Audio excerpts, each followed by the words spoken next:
Today we're going to be making this beautiful round coffee table with this sweet X joint down at the bottom, which I made in a previous video, out of a couple of these gigantic hickory slabs. Now these things are completely unwieldy, so you got to break them down before moving into the shop, and I'm marking out the sections that I need and we'll break it down with the jigsaw.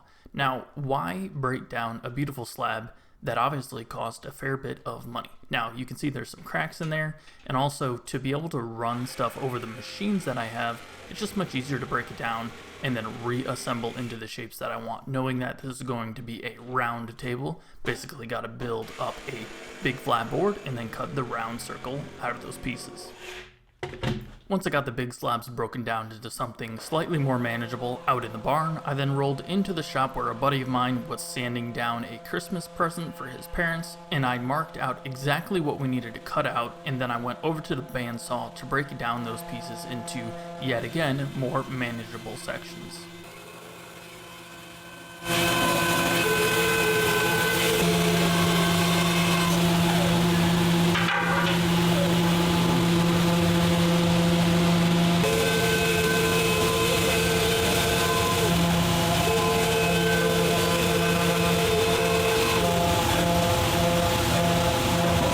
Breaking those pieces down, it was over to the milling area of the shop where you can spend a lot of time, and it's kind of the mindless task of flattening everything down to make usable, beautiful wood. Now it is a very exciting area of the shop because you can put a ugly piece of wood through the planer and it turns out beautiful once you remove that mask. So over here I'm flattening two sides on the jointer, and then we will move over to the planer to get everything down to the same thickness.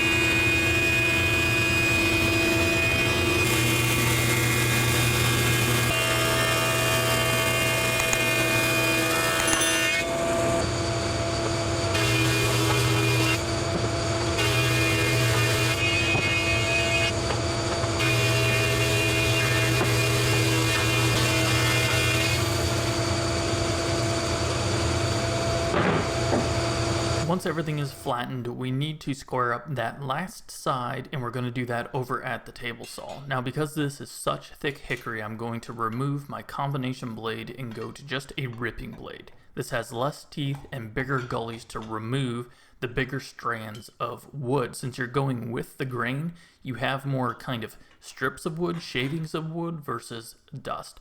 Now, we're going to be doing a glue up, so you want to make sure everything is perfectly square.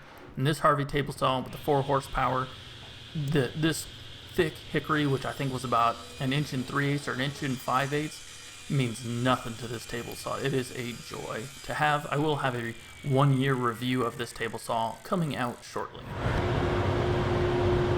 And we got a glue line rip right off the table saw where we can go right into some clamps, use some tight bond too, and glue this up into a big old slab.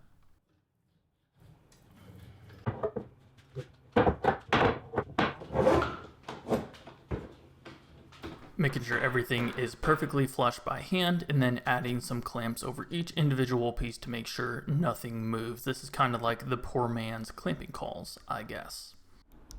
Alrighty, table has been successfully glued up, and now we need to make this square table a round table. And what we're going to do for that is I've made like a radius jig or something like that. Just had a piece of 1/4 inch plywood. I got a 1/4 inch straight bit right there on the big router because that'll be more steady. And again, it's the radius, so double that to give me the diameter, which is 42 inches is what I'm after. I got a hole kind of in the middle. We're going to screw that into place, and we'll go round and round and turn that into a round table.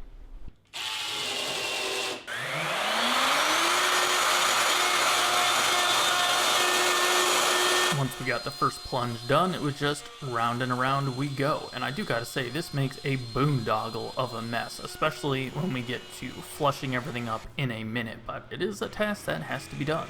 So we made that first pass with the router about 3/8 of an inch, 1/2 inch deep, and then went through and removed the excess with a jigsaw. And then where the real mess is going with a flush cut bit on the big router again, where we can flush up that inset. You can see I flipped it over so I have a bottom bearing router bit on the flush cut, and it's just a big mess, and it takes a lot of time. Make sure you hang on to that router so you don't let that big bit get the better of you. Once all the flush cutting was done, I did go around it for quite some time with the sander, but nobody likes that.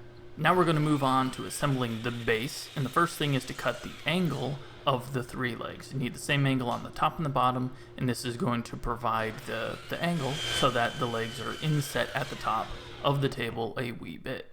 I'm going to be assembling these using dowels. This is a dowel guide jig from Rockler that aligns your drill bit accordingly so that you get nice flush dowel joints.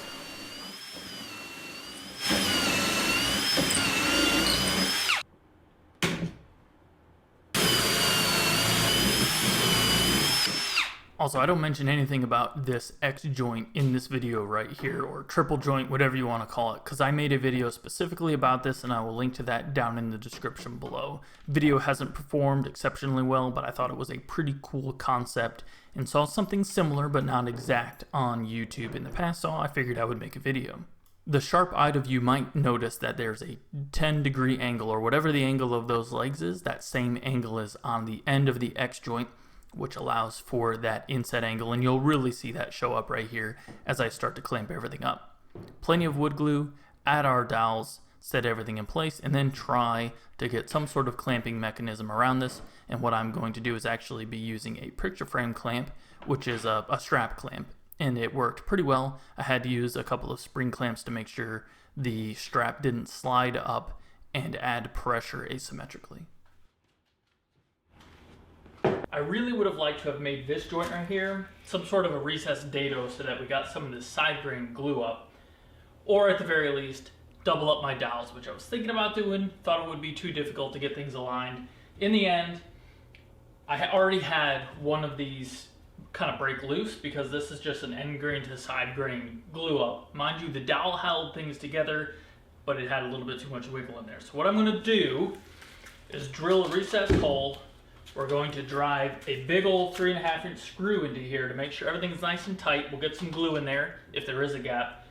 Pull everything nice and tight, and then we'll cap that with a 3/8 dowel. I could drill way in there, put a long dowel in, but I think I'm going to go with the screw just to pull things nice and tight. When we put the top on, I'll probably put a screw in there as well, but at the very least we'll have 2 big dowels going down in here to make sure we don't get any wobble.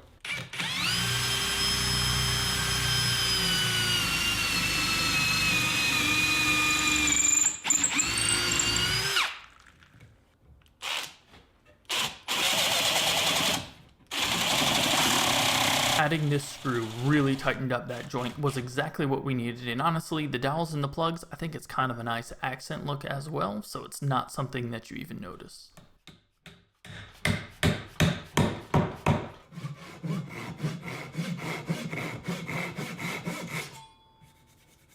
So I've been thinking quite a bit about how I want to reference so that I get the holes for this. I'm going to do dowels, so I get the holes for those dowels in the right spot.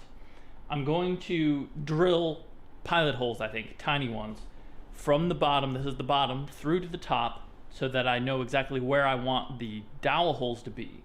Then we'll take this, set it on the base, and drill those dowel holes, because I want them to go pretty deeply into the base over there, so they need to be on an angle. And that's the tricky bit right there. If it was straight, no problem. We would drill holes in the bottom, we would put a reference dowel pin in there and be good to go. But because they're on an angle, I think that's what I'm going to do. Drill pilot holes, put it on top, drill the dowel holes. Let's do it.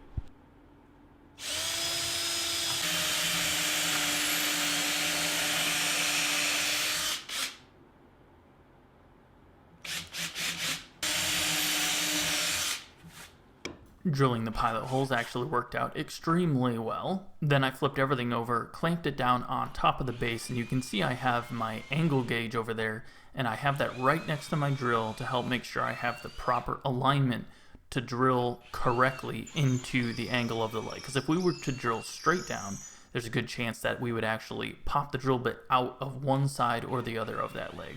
So here's a great example of making sure I have that alignment correct.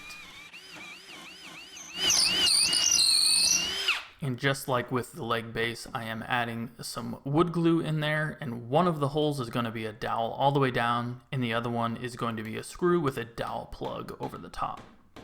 And I believe I mentioned before, but I wanted a long dowel going deep into the leg to make sure that there wasn't any side-to-side motion that would break apart the wood glue joint and the screw. So long dowel going all the way in there to add some strength. So moving out into the uncontrolled portion of the barn, but we do have it up to 60 degrees because we have the fire going. Now, many times people will say, you are a moron for spraying with the fire going, but I like to use water-based finishes from General Finishes specifically, and look, you can spray this right into the fire and all you're going to do is blow air all over it, and if you spray enough, actually put the fire out because you are spraying waterborne material. So you can see here why spray finisher don't do it at all, because it is just fantastically fast. And look how quickly I'm able to get over all of these weird joints and weird angles, and it only takes a few minutes to get that spray finish on there. I did do a coat of sanding sealer and 3 coats of top coat, which is my normal finishing, and I do have a video about that as well. I do gotta say, that is a pretty fun build, and I really need to stop making tables out of hickory because it is a pain in the neck to sand, although this table should last a very, very long time. This actually isn't going to stay in our house. I made this for a friend, and this is off to his house in a couple of days here, so we gotta get our beauty shots. Hope you guys enjoyed this build. If you did, please hammer that thumbs up button as it helps us out and gets this video in front of more eyes. I'm DIY Tyler, and you guys have a good one.